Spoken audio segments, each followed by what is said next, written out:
So what can we do with a hand plane? Well, this bit is rough sawn and it's not square. So the first thing we've got to do is make it square.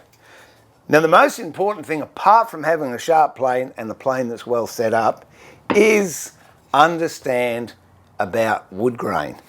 If you look at this grain direction here, follow this piece of grain, you see how it's going up the wood. That's the direction we want to plane. We want to plane with it. That way we're laying the grain down as we're planing. Whereas if you come the other way, you're going to get underneath that grain and you're going to start chipping it out. So that's the direction I'm going to put it in the vise. And it's going that way.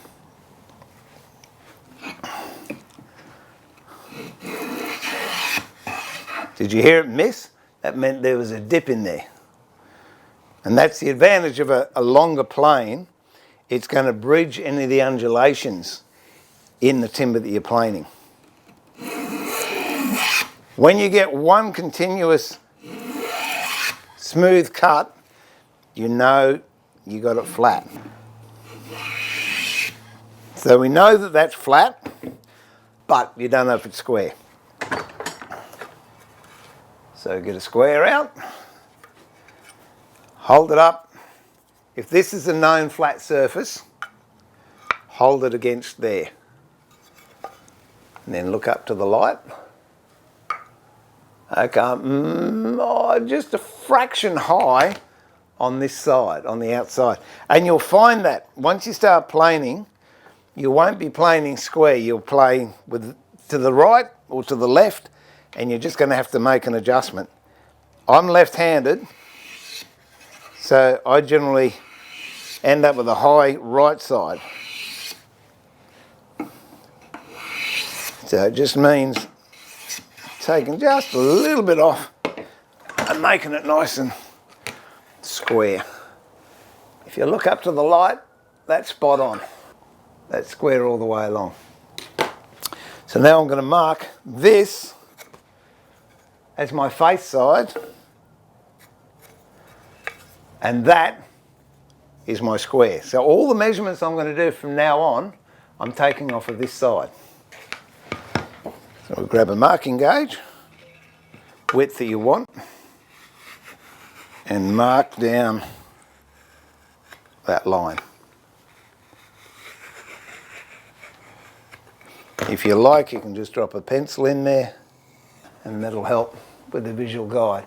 So we've got to take all that off from that, which is about 10 mil or 3/8 through an inch, down to nothing. Again, work out the direction the grain's going. It's going this way. So I'm going to put this in the vise. And I'm going to start at this end, which is a fat end, and gradually work my way down here. I'm going to put a little bit more tooth out, a little bit more blade out, but we're getting there.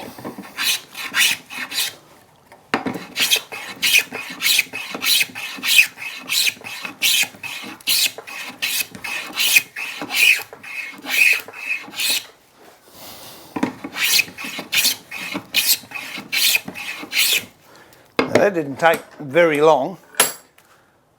As you can see, we're almost getting it so it's even. The other thing maybe I should have done first was flatten this edge off, but we'll do that in a moment. And to me, that's a beautiful sound. Once it gets a little bit hard to push, a bit of candle. In this case, I can put it on the front and the back, but if you were going to glue up, you would only put the candle on the front, because if not, where you take the timber off, you're actually going to be laying grease on your glue joint, which doesn't help the gluing process. We're nearly there.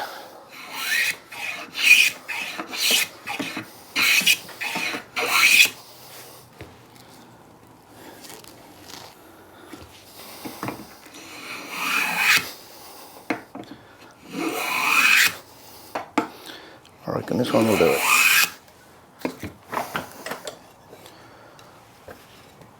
And now you can see we're right on that pencil line. And for the moment, that will do.